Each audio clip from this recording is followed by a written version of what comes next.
I don't even know where to start. I just got back from seeing The Hunger Games and my mind is kind of frazzled, so I apologize for the incoherentness that will probably ensue. Now let me just start off by saying that this is the most excited that I've been for a movie or a release of any kind since Harry Potter. So that probably gives you an idea of how excited I am for this movie. Still am. It was really good, but I'm getting ahead of myself. I did not really dress up, but I did wear a skirt with birds on it. They look kind of like mockingjays, right?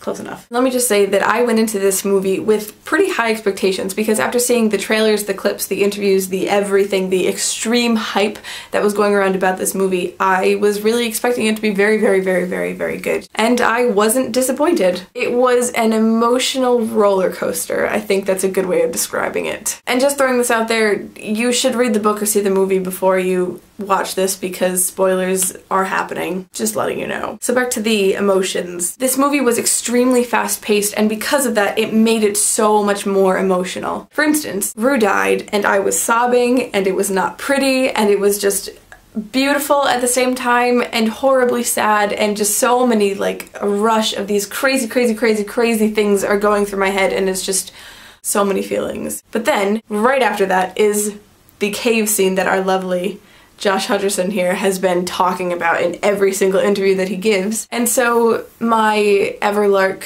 shipper heart was kind of like bursting with excitement with that cave scene and so because the cave scene came right after Rue's death and I went from extreme sadness and grief to extreme happiness and giddiness that this relationship is happening, but also more grief because Katniss only kind of replicates his feeling. Oh my god. So Peeta just loves Katniss so much. I'm getting carried away. But like I was saying, because I went from that extreme sadness to that extreme happiness so quickly, I felt bad for not grieving longer about Rue's death because that's such an emotional focal point of that book. The thing with Rue's death is that I don't usually cry when I read books. Like, I don't really specifically recall crying during Harry Potter when I was reading it.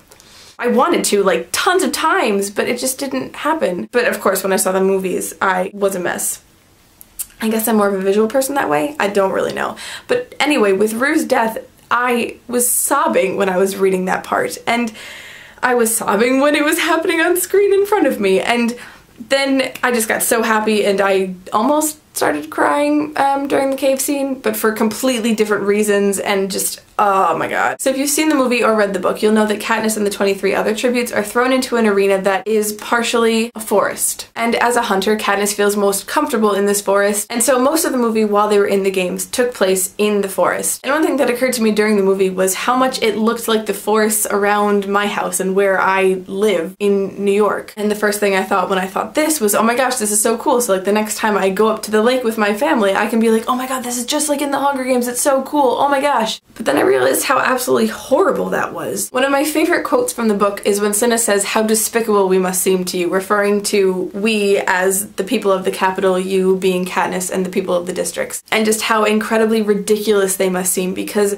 all of their wants and needs are so incredibly superficial compared to the wants and needs of the districts, especially the outlying ones, the poorer ones. And the fact that I got really excited that I'll be somewhere that resembles the arena and just our society's in general apparent obsession with reality television, it made me realize how despicable we are and how similar we are to the people who enjoy the Hunger Games, the people who are portrayed as the bad, ridiculously dim-witted, superficial people of the capital. Now, dystopian novels, dystopian movies, post-apocalyptic things seem to be on the rise in sense of popularity at the moment. And I think that one of the reasons they're becoming so popular is that we realize that most of them are comments on our society today, that they're just hyperboles of what is going on in the world and how we are becoming so much more materialistic, superficial, especially when it comes to the Hunger Games and Suzanne Collins and what she did with the whole reality television thing. And for me, one of my favorite things to read is dystopian things, like The Hunger Games, like the Ugly series by Scott Westerfeld, like 1984 by George Orwell. It's just fascinating. And at least for me, it makes me very thankful that we don't live in a world like this, but at the same time, it makes me fearful because it makes me realize that we very well could live in a world like this, like that.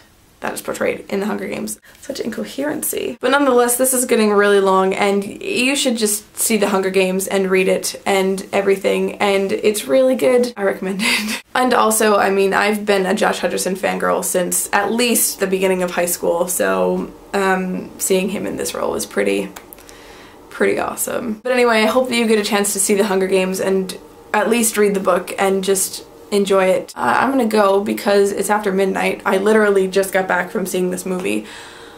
So I'm gonna go to bed. So yep, that's it. Bye.